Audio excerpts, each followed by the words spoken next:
Hello and welcome back to the NA Turbo channel. So I thought I'd just do a bit of a video because it's now an unbelievable 6 months since I acquired Freddie the F. So yeah, I thought I'd just do a bit of a roundup on what it's been like living with him for 6 months.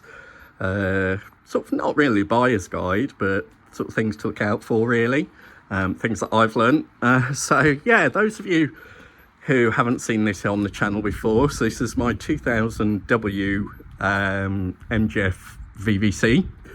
So it's the F, not the TF. Key difference is this one, as you can see from my little sticker in the window here, floats on fluid. So yeah, this is based on the hydrogas system of MG Rovers from the 80s right through to sort of, I think they finished when they went to the TF in about 03, 04. Maybe some a bit earlier than that, but this is in line of W2000, is still firmly on the hydrogas system. So yeah, we'll just have a sort of a spin around him. I've just washed him, so he's looking a bit prettier than normal. As with most of my cars, he's not perfect, but I think one of the better ones in terms of bodywork. So yeah, we'll just have a spin round him, if I can do so without making you sick, because I'm free-handing this just with my phone today. So yeah, 6 months and an unbelievable time. I didn't think, it was about April this year when I bought him. So yeah, and in that time he's done around, I think I've done about 2,000 miles on him now. Let's just check, so we can go into the gorgeous biscuit interior, as I call it. So the ignition's off actually, which doesn't help, but yeah, I think from memory he's done about 2,500 miles in 6 months in my ownership. And yeah, it's been really good. I've enjoyed it thoroughly. So obviously with any car, this car I bought from a gentleman who'd had it for his wife, purchased it before COVID. Unfortunately, as age moved on, it wasn't really right for his wife, so he decided to sell it. But literally, it done about 100 miles a year, sort of between MOTs. I think maybe 200 was the most. Obviously, COVID and various things, and then the gentleman's wife not being able to drive it anymore. So yeah, he's on about 58,000 miles now. I bought him on about 56. So yeah, and what sort of spurred me on to do this was actually for work. I've been sort of here and there in the UK this week. So from where I live in Northamptonshire up to Crewe in Cheshire, and then the following day back down to my home in Northamptonshire, and then back to Oxford and back again. And I chose Freddie the F to go in. It was a mixture of mainly motorway driving, some A roads, some B roads, but mainly motorways, weather that was horrible at times, peeing it down. But yeah, he's coped so well with it, and I've enjoyed it thoroughly. I got out of both ends. I'm a tall guy, so I'm 6'3", so at first when I tried these, I thought I wasn't even going to fit in them. I do. But yeah, he's done sort of 300 odd miles this week, and it's just been effortless. He sits on the motorway and cruises happily at 70, 60.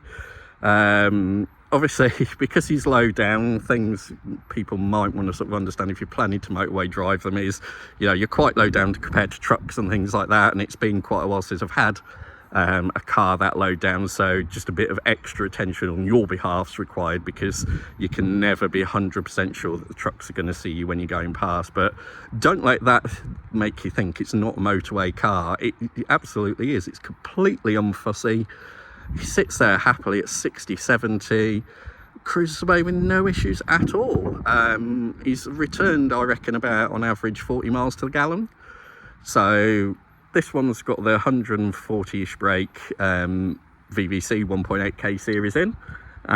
So yeah, I think that was pretty good going really. So he's been comfortable, frugal, you know, and good fun.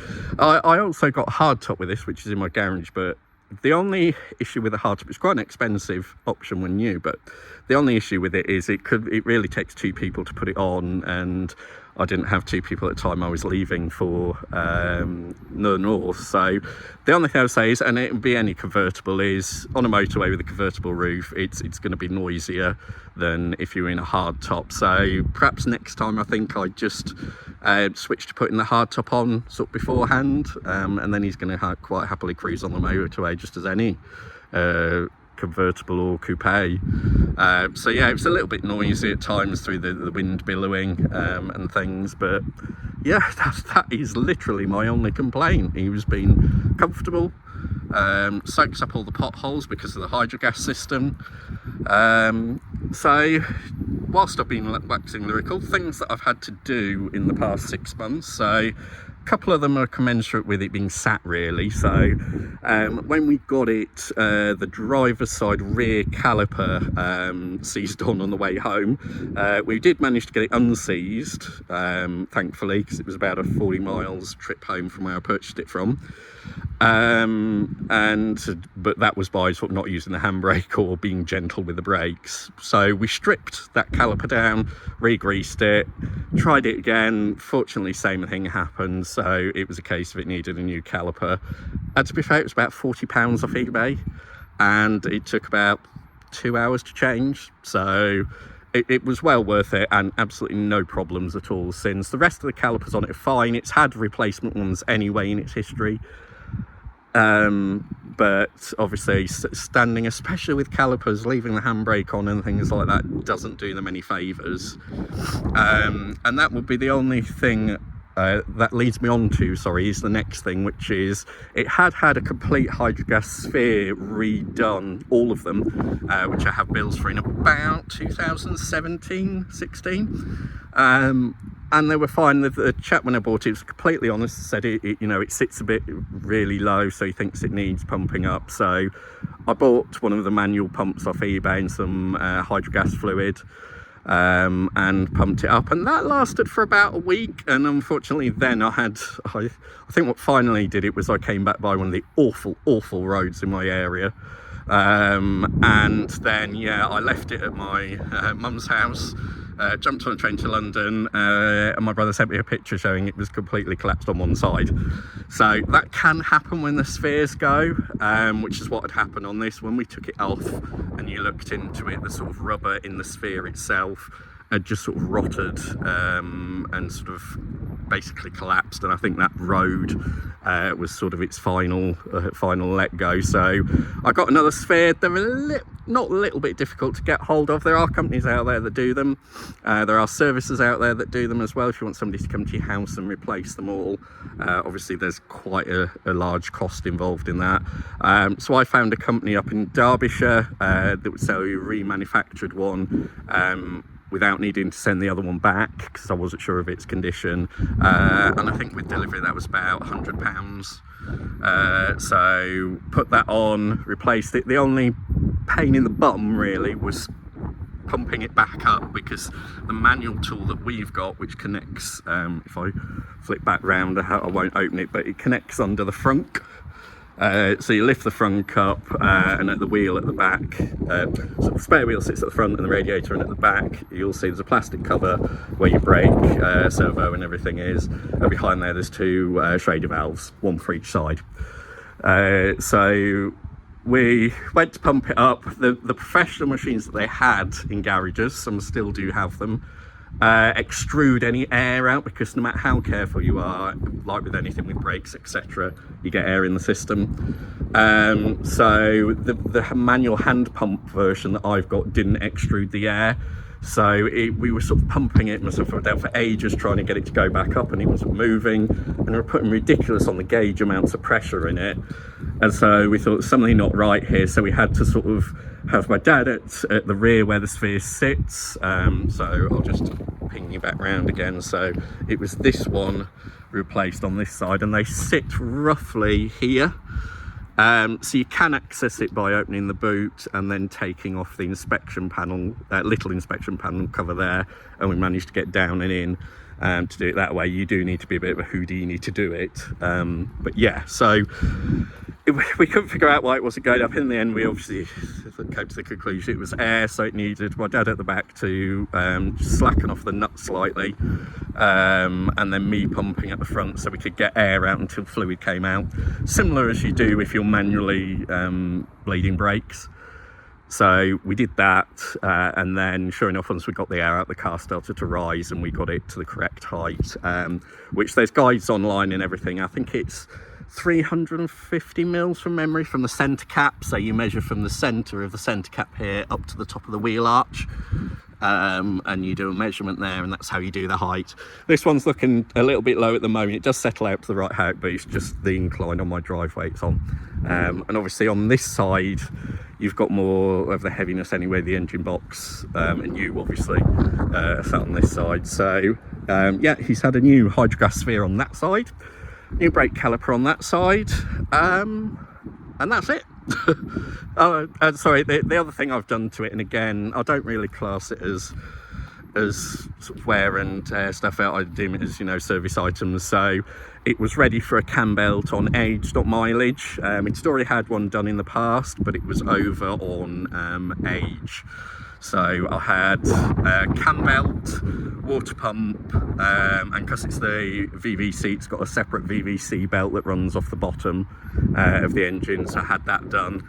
It had a sticky thermostat was the other thing, so I had that replaced as well, and coolant flush. So yeah, but that I count as just your sort of regular maintenance you would do with any car. So now he's golden, but that is literally all I've spent on it. So totally transparent, the car cost me £800 on eBay in April. I haven't done a blow-by-blow account, but with the cam belt it owes me somewhere around £1,400, which for a very good one of these and low mileage, it's I still think that's a bargain, quite frankly. And I had so much fun with it when the weather was nicer with the roof down and everything. I was pretty lucky in that the roof's in really good condition on this one. It doesn't leak or anything like that. It could perhaps do with a new sort of rear perspex sheet in here, which they are unzippable, I believe, because yeah, it's as they all do on no matter what cabriolets you have, they all go sort of that opaque colour. But the hardtop roof has got a heated glass window in it, which has little elements. So there's a button in the dashboard for when you connect it, and then there's a little wire that comes out on this side. I don't know if you can see it from in here, probably not. There's a little cable that comes out on this side that sits at the back. So when you put the hardtop on, you fold the roof back into its down position. You can just connect that in, and voila, you have a heated rear window. And then the switch in the cabin activates it. But yeah, that's really all I've done in 6 months to it, really. And for the bargain price I paid for it, I think it's really good. These are still very, very underrated cars, and as such the values are not there yet. People tend to go more for the TFs, the later ones. People say because they did away with the hydrogas suspension, which scares a lot of people, people go for them for that reason. The other reason is they put a lot more strengthening into them and put them on coils because people complained they weren't drivers' cars. I don't know where that came from necessarily. I've driven this, and I've driven it hard, and it handles like a little go-kart. And so I think if your hydrogas is set up properly, your spheres are not knackered, basically. They've got the gas in them because they run gas and the fluid, as in hydrogas. They handle really well. It doesn't roll, it doesn't pitch. It soaks up to the bumps so well. So maybe if you were wanting it as a track day car or comparing it to an MX-5 or an MR2, something like that maybe. But you know, I think anybody, if you know, unless you're a racing driver or a track star, I can't see how you'd find the limits of this and complain that it doesn't handle on hydrogas. Personally, that's my view. You know, having played with it for sort of 6 months and you know, driven it around the country lanes around here. So to be honest, they then say if you go for a TF, they are very hard, so they hit and crash on all the bumps, because they were more focused on making it a harder sort of track car. But you know, I'm in my 40s now. I prefer it to handle the appalling roads we've got in the UK and the underfunded roads we've got in the UK at the minute. So yeah, I'd rather have a spine left at the end of the day. And then, yeah, so it converted me. I was a bit unsure getting a hydrogas one at the start, because of those, you know, oh god, scare stories. But this one, obviously its history backed it up that it had a lot of hydrogas work done. Obviously, yes, I did have to replace that sphere, but yeah, I really can't see, you know, I think the benefits outweigh the negatives of the system.